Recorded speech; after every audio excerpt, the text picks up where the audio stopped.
Hi everyone, this is Anam. Welcome to PhD jobs and admission. So आज का हमारा 10th lecture होगा on research methodology for upcoming Maharaja Chhatrasal Bundelkhand university, जो कि मध्य प्रदेश में सिचुएटेड है, for your PhD entrance examination.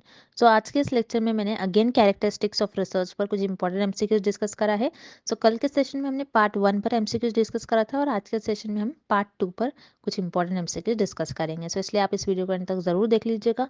उसी के साथ साथ मैं आपको बता दूं, आपके इस यूनिवर्सिटी का जो पीएचडी एंट्रेंस एग्जामिनेशन होता है, उसका पेपर पैटर्न कुछ इस तरीके से होता है कि आपका पेपर दो पार्ट्स में डिवाइडेड होगा, paper 1 and paper 2। So paper 1 में आपको 50 क्वेश्चंस पूछे जाते हैं रिसर्च मेथोडोलॉजी से रिलेटेड, और पेपर 2 में आपको 50 क्वेश्चंस पूछे जाते हैं आपके सब्जेक्ट से रिलेटेड। सो याद रखिएगा, आपको इस एंट्रेंस एग्जामिनेशन को क्वालिफाई करने के लिए भी मिनिमम आपको 50% मार्क्स स्कोर करना होता है, यानी आपको मिनिमम 50 क्वेश्चंस करेक्ट मार्क कर आने होते हैं एग्जाम में। सो मैं आपको बता दूं, अगर आप रिसर्च मेथोडोलॉजी की भी अच्छी तरीके से प्रिपरेशन करते हो तो आप इस यूनिवर्सिटी के पीएचडी एंट्रेंस एग्जामिनेशन को ईजिली आप क्रैक कर पाओगे। सो आपकी प्रिपरेशंस के लिए हमने रिसर्च मेथोडोलॉजी पर कंप्लीट कोर्स डिज़ाइन कर रखा है, जिसमें हम आपको हर एक टॉपिक के, रिसर्च मेथोडोलॉजी के हर एक टॉपिक पर वीडियो लेक्चर्स प्रोवाइड करते हैं, जिसमें कि आपके सारे कॉन्सेप्ट क्लियर हो जाते हैं। देन नोट्स में हमने इंपॉर्टेंट पॉइंट कवर कर रखा है, जो जनरली पीएचडी एंट्रेंस एग्जामिनेशन में पूछे जाते हैं, और नोट्स में कुछ ऐसे भी पॉइंट्स हैं जो आपको इंटरव्यू प्रोसेस में बहुत हेल्प करेंगे। Then 10 full syllabus mock test, यानी हर एक मॉक टेस्ट में हमने 40-50 क्वेश्चंस कवर कर रखे हैं, इससे कि आपकी प्रैक्टिस होती रहती है, आपको पता चलता है कि आप कितने प्रिपेयर्ड हो। And then finally 1000+ practice MCQs PDF, ये आपका रिवीजन का काम करती है। सो इस तरीके से आपको पीएचडी एंट्रेंस एग्जामिनेशन की आपकी प्रिपरेशन करनी है हमारे इस कोर्स के थ्रू। सो मैं आपको बता दूं, कई स्टूडेंट्स का हमें फीडबैक आता है कि हमारे इसी कंटेंट से उनको एग्जाम में 30 to 40 डायरेक्टली क्वेश्चन पूछे गए थे। सो आपको जल्द से जल्द इस कोर्स को परचेज करके आपकी प्रिपरेशन को स्टार्ट करनी है। सो इस कोर्स को परचेस करने के लिए स्क्रीन पर जो आपको नंबर नजर आ रहा है, उस पर आपको हमें व्हाट्सएप के थ्रू कॉन्टैक्ट करना है, और आप हमारे ऐप के थ्रू भी स्टडी मटेरियल को एक्सेस कर सकते हो। सो ऐप को एक्सेस करने की लिंक मैंने आपके साथ डिस्क्रिप्शन बॉक्स में प्रोवाइड कर रखी है, जिससे कि आप 1 क्लिक में ही स्टडी मटेरियल को एक्सेस कर सकते हो। So that's it, and let's begin with the video. हमने आपकी प्रिपरेशंस के लिए रिसर्च मेथोडोलॉजी का कंप्लीट कोर्स लॉन्च करा है, जिसमें हम आपको full syllabus video lectures, notes, 10 full syllabus mock test, 1000+ practice MCQs PDF provide करेंगे in both language, Hindi as well as in English. So हमारे इस रिसर्च मेथोडोलॉजी के कोर्स को हमने हमारे एक्सपीरियंस की बेसिस पर, और जो एक्चुअल पीएचडी एंट्रेंस एग्जामिनेशन में क्वेश्चंस पूछे जाते हैं, वो सारे क्वेश्चंस, वो सारे इंपॉर्टेंट पॉइंट्स हमने हमारे इस रिसर्च मेथोडोलॉजी के कोर्स में और इस रिसर्च मेथोडोलॉजी के कंटेंट में कवर करा है। सो वीडियो लेक्चर्स में हमने जो इम्पोर्टेंट पॉइंट्स होते हैं, जो आपके सिलेबस में सारे पॉइंट्स हैं, उनको डिटेल में एक्सप्लेन करा है। उसी के साथ साथ नोट्स में जो इम्पोर्टेंट पॉइंट्स हैं, उनको हाईलाइट कर बताया है। और मॉक टेस्ट से क्या होता है, आपकी प्रैक्टिस होती है और आपको पता चलता है कि आपकी कितनी प्रिपरेशंस हुई है और कितनी और आपको प्रिपरेशन चाहिए।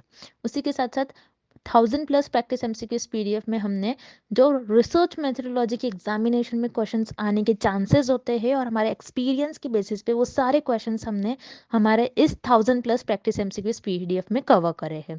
सो याद रखिएगा, बहुत से स्टूडेंट्स हमें पूछते हैं कि मैम, नेट पे तो सारा स्टडी मटेरियल अवेलेबल है, तो हम ये मटेरियल क्यों लें? तो मैं आपको बता दूं, नेट पे बहुत सारा स्टडी मटेरियल अवेलेबल है, बहुत सारी इन्फॉर्मेशन है, हर जगह से जाओगे हर वेबसाइट पर अलग अलग इन्फॉर्मेशन है, लेकिन आपको ये नहीं पता होता है कि क्या इम्पोर्टेंट है, आपको क्या पढ़ना चाहिए, कौन से क्वेश्चंस आने के ज़्यादातर चांसेस होते हैं। सो हम आपको हमारे इस कोर्स में ये सारा डिटेल में बताएंगे, और हमारा जो रिसर्च मेथोडोलॉजी का कंटेंट है, ये काफ़ी प्रिसाइज है, जिससे कि आप कम से कम स्टडी कर कर आपके बीबीएयू यूनिवर्सिटी के पीएचडी एंट्रेंस एग्जामिनेशन को क्रैक कर सकते हो। सो याद रखिएगा, हमारे इस कोर्स को परचेज करने के लिए आपको दिए गए स्क्रीन पे जो नंबर है, उस पर हमें व्हाट्सएप के थ्रू ही आपको कांटेक्ट करना है। याद रखिए, नॉर्मल कॉल इस नंबर पर नहीं लगेगा। और आप हमारे ऐप को भी डाउनलोड कर सकते हो, जो कि है ग्लोबल ऑनलाइन ऐप। आप इस ऐप को प्ले स्टोर से डायरेक्टली डाउनलोड कर सकते हो, जो कि फ्रीली अवेलेबल है, और इस ऐप को डाउनलोड करने की लिंक भी मैंने डिस्क्रिप्शन बॉक्स में प्रोवाइड कर रखी है। डायरेक्टली वहां से हमारे ऐप को डाउनलोड कर सकते हो, जिसमें कि आपको 1 क्लिक में ही सारा स्टडी मटेरियल देखने मिल जाएगा। So let's begin with the video. An example for scientific knowledge is. So students, इस क्वेश्चन में हमें फाइंड आउट करना है कि हमें किस ऑप्शन में साइंटिफिक नॉलेज का एग्जाम्पल गिवन है। So here scientific knowledge means ऐसी नॉलेज जो हमें मिलती है थ्रू डायरेक्ट ऑब्जर्वेशंस और बाय परफॉर्मिंग एक्सपेरिमेंट्स, उसे हम कहते हैं scientific knowledge. So let's look at option A, social believes. Social believes mean society की बिलीव्स, वो चीजें जिन पर सोसाइटी बिलीव करती है. सो हियर जैसे for example existence of God, और you can say where do we go after death.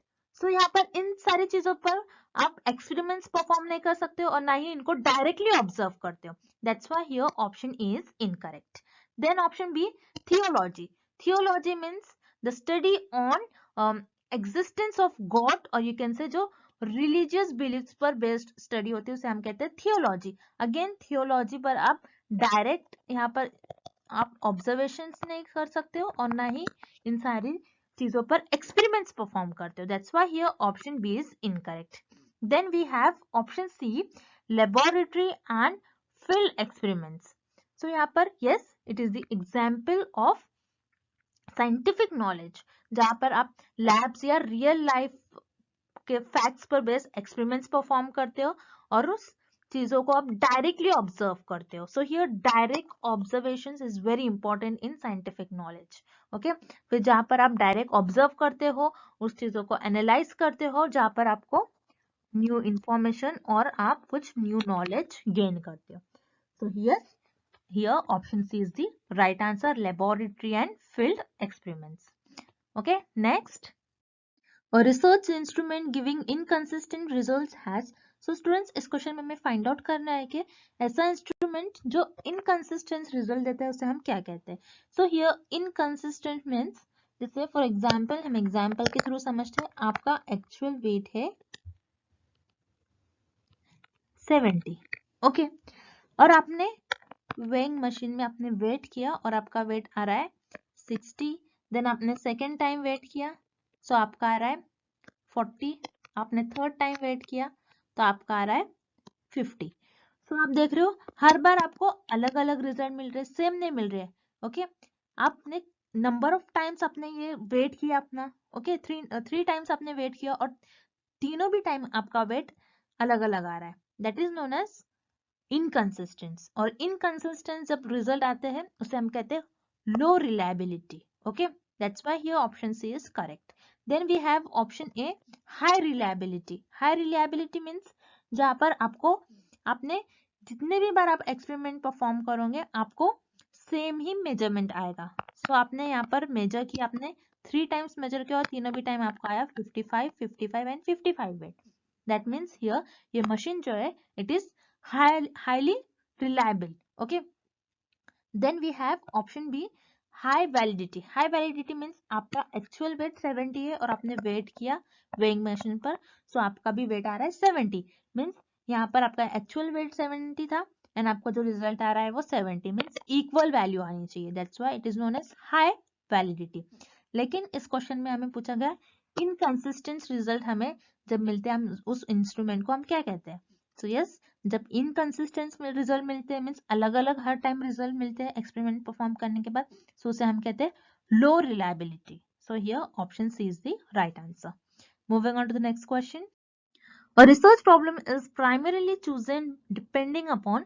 So students, इस क्वेश्चन में हमें फाइंड आउट करना है कि हम रिसर्च प्रॉब्लम मेनली किस फैक्टर्स पर चूज करते हैं. So here option C, availability of funds. No students, it is incorrect because उस रिसर्च में कितने मनी स्पेंड हो गया उस बेसिस पर हम रिसर्च प्रॉब्लम को चूज नहीं करते. यस, ये फैक्टर इंपॉर्टेंट होता है रिसर्च प्रॉब्लम को चूज करने के लिए, बट ये मेन फैक्टर नहीं होता है. Okay, this is very important. Here primarily word means main factor. ये मेन फैक्टर नहीं होता है किसी भी रिसर्च प्रॉब्लम को चूज करने के लिए. That's why here option C is incorrect. Then option B, availability of literature. So here availability of literature means कुछ टॉपिक्स पर पहले से ही स्टडी हो गई है जिसकी इंफॉर्मेशन ऑलरेडी प्रेजेंट है आर्टिकल्स, जर्नल्स और पेपर्स में. Okay, so research problem choose करने के लिए जो पहले से ही स्टडी की गई है उन टॉपिक्स पर रिसर्च प्रॉब्लम चूज नहीं कर सकते. जैसे बिकॉज रिसर्च का मेन एम और यू कैन से गोल ही होता है कि कुछ न्यू प्रॉब्लम पर स्टडी करे और यू कैन से कोई न्यू एरिया को एक्सप्लोर करे. That's why here option B is incorrect. Then here option A, it's relevance. So yes, it is the correct option. So here relevance means वो research problem कितनी important होनी चाहिए, okay, important, और you can say कितनी useful और कितनी beneficial होना चाहिए. जैसे for example Covid disease, okay, कोविड-19 वायरस, और you can say Covid disease. So Covid disease हमारे लिए एक इम्पोर्टेंट प्रॉब्लम थी, इम्पोर्टेंट टॉपिक था कि हमको इस प्रॉब्लम को सॉल्व करना था और उसका एप्लीकेशन देखना था, because this is very useful और ये सोसाइटी के लिए बहुत बेनिफिशियल था. दैट्स व्हाई हियर हम रिसर्च प्रॉब्लम मेनली और प्राइमरीली चूज करते हैं depending upon its relevance. So yes, here option A is the right answer. Okay, next question. Identify the characteristics of good research. So students, इस question में हमें good research की characteristic किस option में given है ये फाइंड आउट करना है. So here option A, it can be replicated and doable. So yes, it is correct, because जो भी रिसर्चर ने पहले रिसर्च किया होगा उस रिसर्च को दूसरे रिसर्चर रिपीट करते हैं ताकि उस रिसर्च से कुछ न्यू इंफॉर्मेशन और न्यू क्वेश्चन डेवलप हो सके. So yes, it is the characteristic of good research, or this is known as replication. Okay, so replication, it is the one of the most important characteristic of research. That's why here option A is correct. Then option B, it generates new questions or is cyclical in nature. So students, remember this is known as cyclicality. Okay, cyclicality means जहाँ पर आप अपनी research को एक cycle में perform करते हो. जैसे फॉर एग्जाम्पल आपको पता है हमारी रिसर्च एक प्रॉब्लम से स्टार्ट होती है और एक प्रॉब्लम पर एंड होती है. सो आप जब भी एक प्रॉब्लम पर रिसर्च परफॉर्म करते हो तो आपको उस प्रॉब्लम पर एक सोल्यूशन मिलता है. सो आपका सोल्यूशन परफेक्ट नहीं होता है, आपके सोल्यूशन से ही आपको एक न्यू प्रॉब्लम मिलता है और अब उस सोल्यूशन से ही आपको एक प्रॉब्लम मिलता है. सो आप इस प्रॉब्लम को सॉल्व करने के लिए आप फिर से रिसर्च करते हो. This is known as cyclicality. So yes, again here option B is the characteristic of good research. Then here option C, it is systematic. Yes, here option C is also correct. आपकी research systematic होनी चाहिए, means आपको research में और अपनी research में कुछ steps follow करते हैं और यू कैन से एक सेट ऑफ प्रोसीजर फॉलो करते हैं, ना कि रैंडमली उस रिसर्च को परफॉर्म करते हैं, ना कि जिगजैग मैनर में परफॉर्म करते हैं. आप कैसे भी रिसर्च को परफॉर्म नहीं करते हो, आपको एक पर्टिकुलर स्टेप्स फॉलो करना होता है while performing research. So yes, here option C is also a characteristic of good research. So here correct option is option D, all the above. Next, external validity in research refers to. So students, इस question में हमें external validity की correct definition find out करनी है.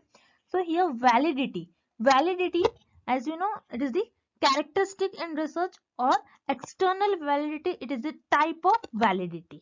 Okay, so here what is external validity? So external validity क्या होता है हम एग्जाम्पल के थ्रू समझते हैं. जैसे रिसर्चर को एक लार्ज पॉपुलेशन पर रिसर्चर ने एक लार्ज पॉपुलेशन से एक स्मॉल पॉपुलेशन पर रिसर्च किया, ये देखने के लिए कि स्मोकिंग कॉज कर रहा है लंग कैंसर या नहीं. ओके, सो रिसर्चर का ये रिजल्ट आया कि ये स्मोकिंग कॉजेस लंग कैंसर. सो यहाँ पर आप देख सकते हो कि रिसर्चर ने एक स्मॉल पार्ट पर ही रिसर्च किया, नॉट के पूरी पॉपुलेशन पर. ओके, सो यहाँ पर रिसर्चर का जो रिजल्ट आया है ये देखना है रिसर्चर को कि ये बाकी पॉपुलेशन पर भी ये रिजल्ट अप्लाई कर सकते हैं नहीं, कि बाकी लोग भी अगर स्मोकिंग कर रहे सो उनका लंग के अफेक्ट कर रहा है या नहीं. ओके, सो अगर ये जो रिजल्ट है ये बाकी पॉपुलेशन पर भी रिसर्चर अप्लाई कर रहा है, so that is known as external validity. So external validity किससे डील करता है? जनरलाइजेशन ऑफ रिजल्ट से. Okay, so here in this question external validity means extent of generalizability that results provide. So here option C is the right answer. Then we have option A, methods used in the study.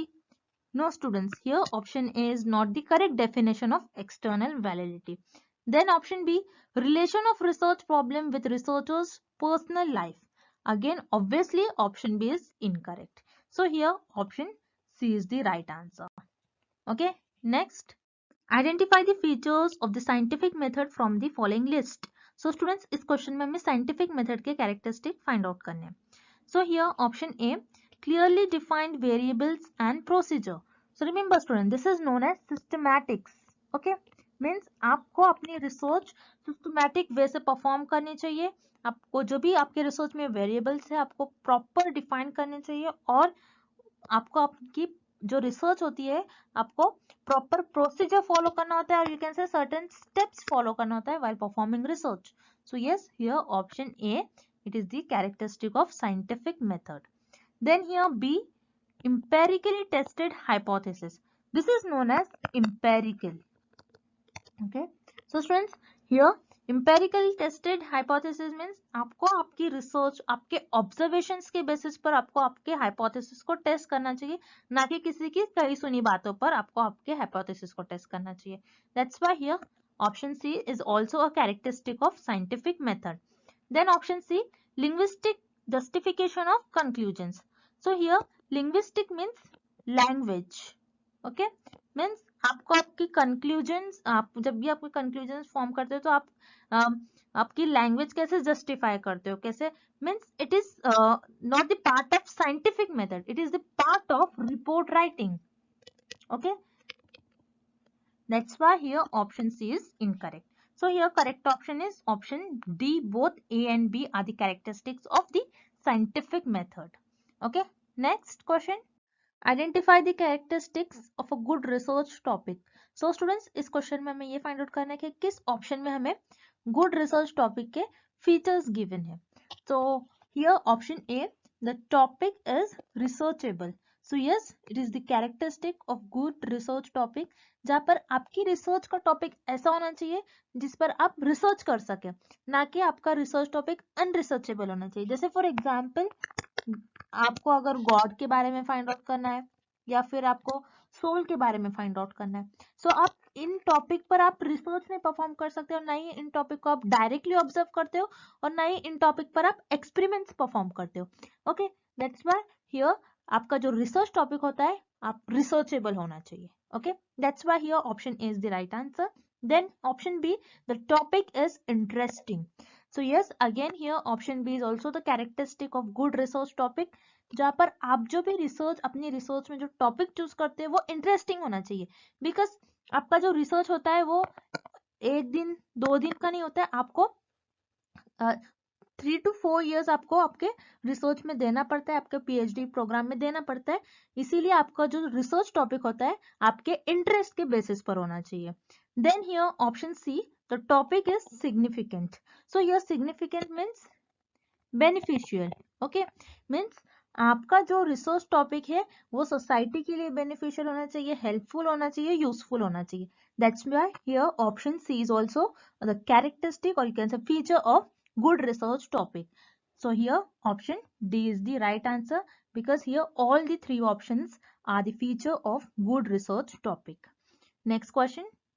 A research finding is authentic if it's. So students, इस question में हमें find out करना है कि हमारी research finding को हम true कब कहेंगे. Okay, so here authentic means true और you can say research finding हमारी सही कब होगी.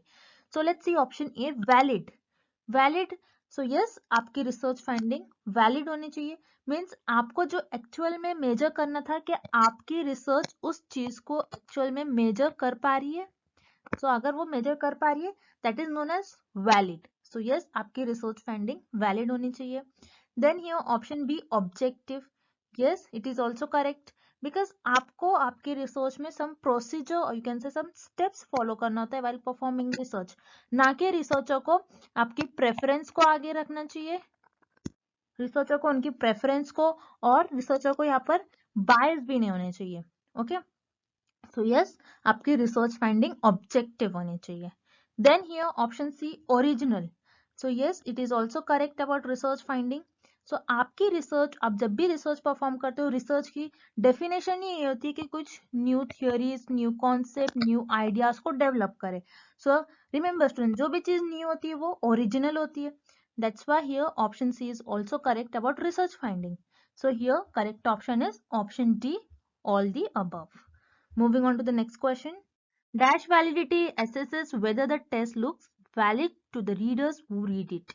So students, here validity, it is the one of the characteristic in research. और वैलिडिटी के भी टाइप्स होते हैं, जैसे हमने देखा एक्सटर्नल वैलिडिटी, और यहाँ पर आपको गिवन है face validity, content validity.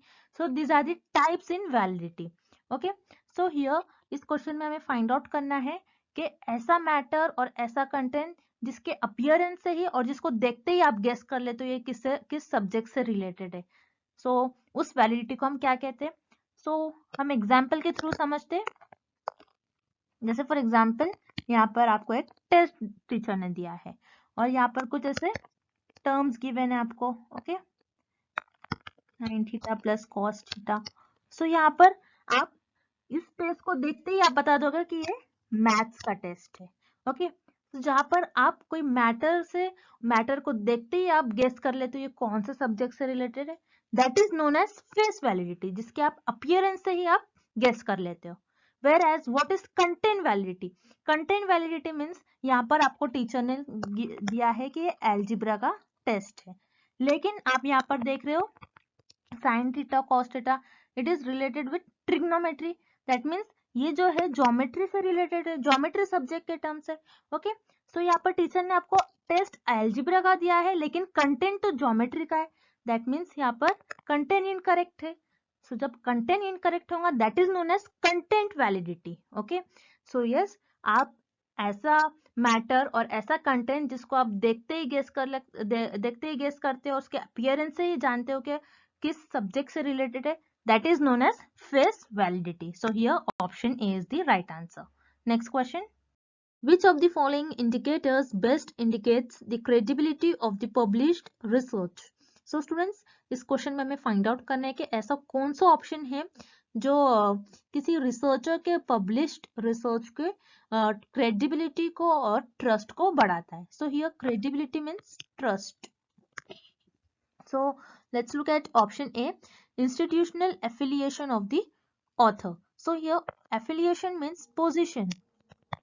So यहाँ पर रिसर्चर की पोजीशन से कि आप उस रिसर्चर के पब्लिश रिसर्च को ट्रस्ट करते हो कि वो रिसर्चर कौन से इंस्टीट्यूशन से बिलोंग कर रहा है, कौन सी ऑर्गेनाइजेशन से बिलोंग कर रहा है। No, that's why here option A is incorrect.